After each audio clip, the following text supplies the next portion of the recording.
ठाण्यातील काजूवाडी परिसरात दिवाळीनिमित्त नयनरम्य अशा दीपोत्सव कार्यक्रमाचे आयोजन शिंदे गटातील शिवसेनेचे माजी महापौर आणि ठाणे शहर प्रमुख अशोक वैती यांच्या वतीने करण्यात आले होते। यावेळी विविध प्रकारच्या भव्य दिव्य अशा रांगोळी देखील रेखाटल्या होत्या। या कार्यक्रमात हास्य जत्रा फेम दत्तू मोरे आणि मराठी अभिनेते संदीप जुवाटकर यांनी देखील उपस्थिती लावली।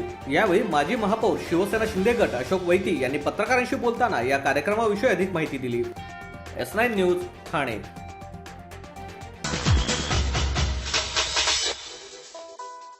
येत्या काही दिवसात रामलल्ला मंदिराचे उद्घाटन होणार असल्याने देशभरात राममय वातावरण निर्माण झाले आहे। त्याच्या जनजागृतीसाठी ठाण्यातील कशिश पार्क मधील सिद्धिविनायक सेवा संघ आणि शिवसेना शाखा सरसावली आहे। दिवाळीतील दीपोत्सवाचे औचित्य सियावर रामचंद्र की जय ही थीम घेऊन कशिश पार्क येथील सिद्धिविनायक मंदिराच्या आवारात 11,000 दिवे शिवसेनेचे माजी नगरसेवक विकास रेपाळे आणि माजी नगरसेविका नम्रता जाधव भोसले यांच्या नेतृत्वाखाली लावण्यात आले होते। या दीपोत्सवाला कशिश पार्क मधील लहान थोर सर्वांनीच सहभाग नोंदवला होता। याबाबत बोलताना माजी नगरसेवक विकास रेपाळे यांनी या वर्षी दोनदा दिवाळी येणार आहे। आज असलेली दिवाळी आणि येत्या 22 जानेवारीला येणारी दुसरी दिवाळी अयोध्येत रामलल्लाचे मंदिर व्हावे असे हिंदू हृदय सम्राट बाळासाहेब ठाकरे यांचे स्वप्न होते। ते पाहिलेले स्वप्न पंतप्रधान नरेंद्र मोदी यांच्या माध्यमातून पूर्ण होत आहे। तसेच सध्या देशात राममय वातावरण झालेले आहे। त्याचा एक भाग म्हणून आम्ही सियावर रामचंद्र की जय ही थीम घेऊन यंदाचा दीपोत्सव साजरा केला आहे। दरवर्षी नवनवीन थीम घेऊन दीपोत्सव साजरा केला जात असल्याचेही रेपाळे यांनी यावेळी सांगितले। यावर्षी आपण खरं तर 2 दिवाळ्या साजऱ्या करतोय। एक जी आपण साजरी करतो ही आत्ताची दिवाळी आणि येत्या 22 जानेवारीला संपूर्ण भारतभर जणू एक नवीन उल्हास, एक उत्साहाचं वातावरण आहे। कारण या दिवशी अयोध्येमध्ये राम मंदिराचं लोकार्पण होणार आहे। माननीय हिंदू हृदय सम्राट बाळासाहेब ठाकरे यांनी पाहिलेलं स्वप्न खऱ्या अर्थानं प्रत्यक्षात अवतरत आहे। माननीय पंतप्रधान नरेंद्रजी मोदी यांच्या मार्गदर्शनाखाली या ठिकाणी अयोध्येत राम मंदिर तयार होत आहे। ही आम्हा सर्व भारतीयांकरता एक अतिशय आनंदाची बातमी आहे।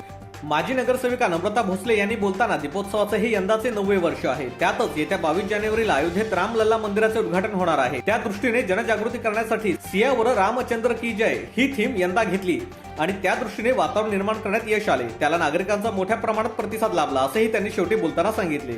एक हिंदुत्ववादी सरकार गेले 10 वर्ष या भारतभर आहे आणि त्याचा कुठे ना कुठेतरी एक चांगला उपयोग, चांगले गोष्ट, सगळ्यात महत्त्वपूर्ण गोष्ट मंदिर वही बनाएंगे हा एक संदेश दिला होता आणि हा कुठे ना कुठेतरी पूर्णत्वास येत आहे। आणि याच संदेशाचा एक भाग घेऊन आपण सियावर प्रभू रामचंद्र की जय अशा पद्धतीचा एक संदेश दिला आहे। S9 news Thane.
सर्व नागरिकांना आवाहन करण्यात येत आहे की सध्या डासांमार्फत पसरणाऱ्या डेंग्यू या आजाराचा प्रसार रोखण्यासाठी प्रत्येकाने पुढीलप्रमाणे कार्यवाही करावी। डेंग्यू आजार एडिस इजिप्टी हा डास चावल्याने होतो। या डासांची पैदास साचलेल्या किंवा साचवलेल्या स्वच्छ पाण्यामध्ये होते। 8 दिवसांपेक्षा जास्त दिवस पाणी उघडे व साचून राहिल्यास त्यात डास अंडी घालतात। अंड्यांच्या अळ्या तयार होऊन पुढे डास तयार होतात। यासाठी आपल्या घरातील पाणीसाठे उदाहरणार्थ बॅरल्स, पिंपे, टाक्या, हौद, रांजणे इत्यादी दर आठवड्याला रिकामे करून घासून पुसून कोरडे करून पुन्हा भरावे। 1 दिवस कोरडा दिवस म्हणून पाळावा। पाणी साठ्यांना घट्ट झाकणे बसवावीत किंवा जुनी साडी, चादर, धोतर यांनी बांधून झाकून ठेवावीत, म्हणजे डास त्यात जाऊन अंडी घालणार नाहीत. घराच्या गच्चीवर, आजूबाजूला, अंगणात कोठेही पाणी साचू देऊ नये. भंगार सामान उघड्यावर टाकू नये. उदाहरणार्थ टायर्स, प्लास्टिक सामान, कुंड्या, टाकाऊ वस्तू इत्यादी. अशा सामानात पावसाचे पाणी साठून त्यात डेंग्यूच्या डासांची पैदास होते. घरातील कूलर्स, फ्रीजच्या पाठीमागील ट्रे हे देखील वेळोवेळी कोरडे करावेत. लक्षात ठेवा, नुसत्या फवारणीने डास घनता कमी होत नाही, तर त्यासाठी डास पैदास ठिकाणे नष्ट करणे ही आपल्या सर्वांची जबाबदारी आहे.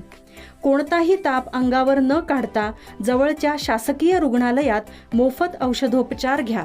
अशा प्रकारे नागरिकांनी सहकार्य केल्यास डेंग्यूचा प्रसार रोखणे सहज शक्य आहे.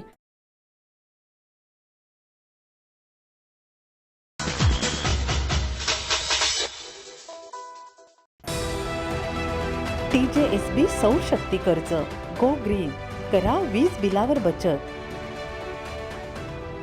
आकर्षक व्याजदर, 84 महिने परतफेड कालावधी, 80% लोन, व्यावसायिक आणि उद्योजकांकरता सुद्धा. अधिक माहितीसाठी तुमच्या जवळच्या शाखेला भेट द्या किंवा संपर्क साधा. 1800-223-466 आणि 1800-266-3466.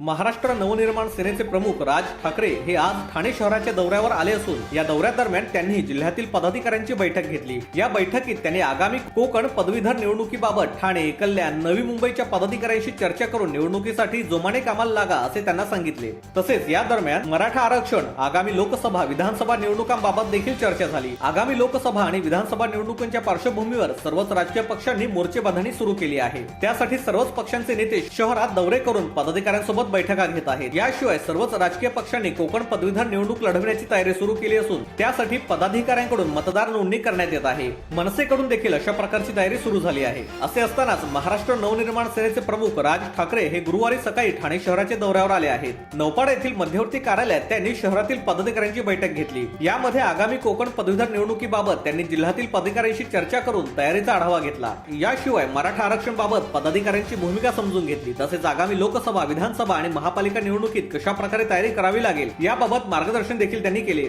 राष्ट्रवादी काँग्रेसच्या जन्मानंतर इतर जातींचा द्वेष निर्माण करण्याचे काम सुरू झाले. राष्ट्रवादी काँग्रेसची स्थापना 1999 मध्ये झाली. त्यानंतरच दुसऱ्या जातींबाबत द्वेष निर्माण करणे राज्यात सुरू झाले आहे. त्यामुळे महाराष्ट्र हा बिहार होत आहे. राज्यात जातीवाद वाढला आहे. माझ्यासाठी माणूस महत्वाचा आहे. मी कधी जातपात मानली नाही. आजपर्यंत कोणत्याही जातीच्या व्यक्तीने कोणत्या जातीचे कल्याण केले हे सांगा, अशी टीका मनसेचे अध्यक्ष राज ठाकरे यांनी ठाण्यात केली. मुळात या प्रकारचं कोणतंही आरक्षण कधीही मिळणार नाही हे मी त्यांच्या समोर त्या दिवशी सांगून आलो. बरोबर की नाही? मी काही वेगळं सांगत नाही. अशी कुठची गोष्ट होणार नाही. आत्ता ते जरांगे पाटील आहेत का? जरांगे पाटलांच्या मागून कोणतरी आहेत ज्याच्यातनं जातीयवादामध्ये महाराष्ट्र डिस्टर्ब करायचं ठरवलेलं आहे. कारण निवडणुका तोंडावरती असताना या सगळ्या गोष्टी आत्ता सुरू होत आहेत. हे काही मला इतकं सरळ चित्र दिसत नाही. त्याच्यामुळे कालांतराने कळेलच की यामागे कोण आहेत. S9 news Thane.